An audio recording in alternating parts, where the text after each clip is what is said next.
So one of the coolest things about Ableton is how you can do so many just really cool effects without any plugins. And I've made another video like this. I'll link that in the description if you want to check that out, but they're in no particular order. So starting off, so I have this just little loop here that sounds like this.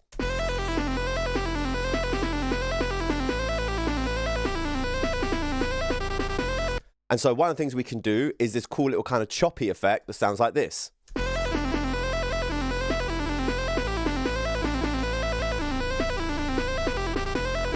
And it's really easy to do. So all you would need to do, if we go back to the original, is just open up the audio editor, want to warp it, yep, that's fine. And then go over to envelopes and then go to clip and then sample offset. Now what we can do with this is we can make these little points like, hold on, why has this been weird? There we go. And we can make these little points here. And as you can see, what it's basically doing, I believe, don't quote me on this, is if we go up here, it's going to, at this point here, play whatever happens plus 4/16 into it. And then if we go backwards, minus 13/16, so going back, stuff like that. So with it, you can just do so without. And if we move this up. So you see that's jumped to the next bit. So with this, we can just, you know, play around, find little sections that we want to do this to, bring them down about the same like that there. And then just, you know, this is one of those things, just play around, listen to what you hear, and then we can get cool little chops like this. Just a great way to just, you know, make your loops just sound different. Next up, and something that's in a similar vein to the last thing we just did. So I have this little guitar loop here that just sounds like this.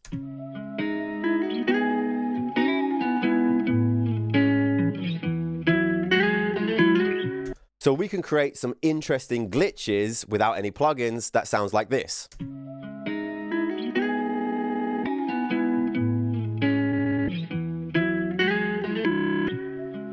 So you can probably see what's happening here is we are using the warp markers in Ableton that are just these little markers that you can have in the editor, making sure it's warped, that you can just use to drag around. So this is good for things like if you're trying to like align vocals or like guitars or just like stuff like that. But what we can do is if I'll do it to the one which got nothing done to it. So we open it up, once again, warp it, then we want to set it onto beats, and then we can just find little points. Like you see I had this guitar here. So I want to make a little glitch here. So we're just going to set a point there, and then set a point in here as well. And one thing you want to bear in mind, if you don't kind of set points between where you want it to be editing, what will happen is if I now move this, it's just moving the whole thing. So where you have a point like that, and then we make another point in the center like this, it's just going to move what's happening in there. So what I'm going to do, just put a marker there, put a marker here. So right now, it's not doing anything different.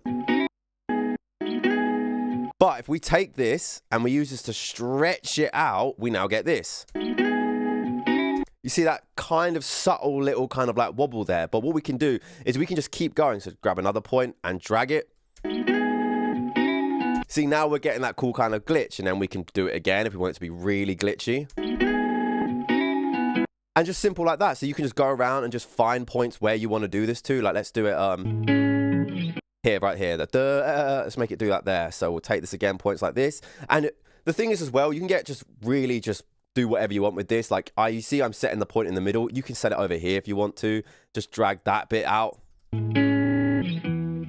See, that was quite cool. It's just a great way just to add those kind of like glitches into your sounds without any plugins. Next we have, so in a world of AI, you know, chord generators and all this kind of shit, it's something you can actually do in Ableton just on its own without any of those plugins, any AI, or not even any music theory needed. So I just have a sound here that's just nothing crazy, just for demonstration purposes. And so if you have a little MIDI clip here and we open this up, and we go over here to this little, like, looks like a camera shutter button, and we go into this stacks here. What we can do with this is we can move this around and it will create us a chord in whatever we want our root note to be. So here it's just C2. Let's change that to just G0 and just play around with this until we find something we like. I want to move that up a bit.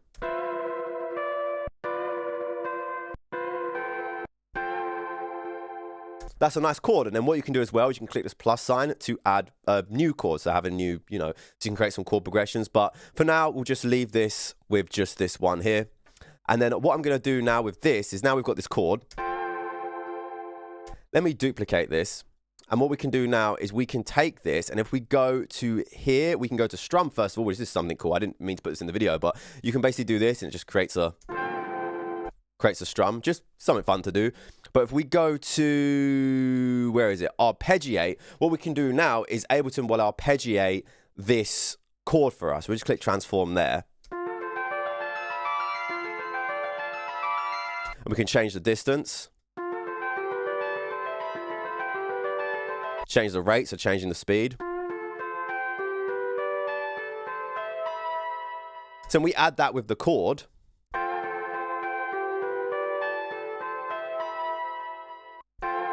let's add that strum actually to this. Let's add the strum to this. Let's add like quite a strong strum like that. Just loop it again.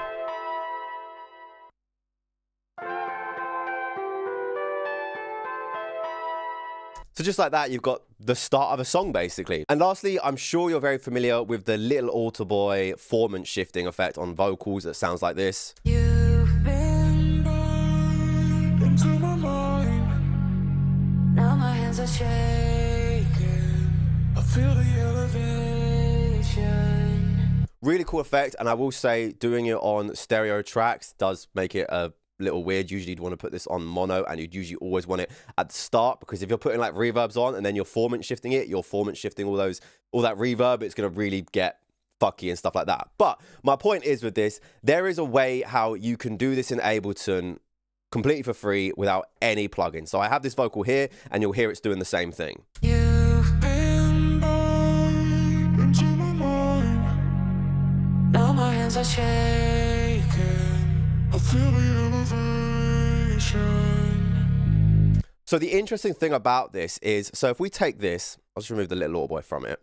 So on this vocal, if we go into Complex Pro here, you'll see there's the formants thing, but if we play it, You've been burned. it's not doing anything. And that's because it only really affects it when it's been pitched. So if we would just pitch this down. You've been burned into my mind. So now it's doing it. So how do we get it that when it's at its normal pitch to actually do that? Well, a little hack for this. So if we take this and we'll just pitch it up 5 + 5 semitones, leave it on formants 100, so it sounds like this. You've been burned into my mind. And then we want to Command J or Control J on Windows, I think it is, to consolidate it. Then now it's normal at that +5 semitones. You've been burned. So now, yes, we pitch it down, back down those 5 semitones, so it's back to. You've been burned into my mind.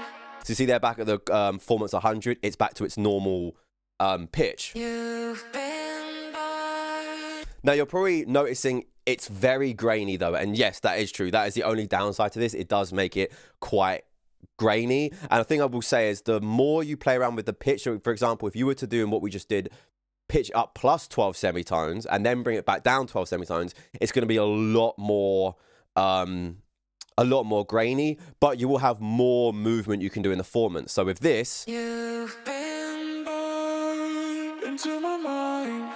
we can go there, but if you pitched it up more, pitched up less, that will kind of differ to how low or how not low the formant shifting will go. But regardless, that graininess, whatever you're working on a song, it can actually like work quite well with it and sound quite cool. But we just take this formants here. So now all we need to do is go into our envelopes, clip, and then into the Pro formants, and then it's literally just automating it like this to bring it down and up and just do whatever the hell you want to do. And then we get this. You've been burned into my mind. Now my hands are shaking. Like and follow for more.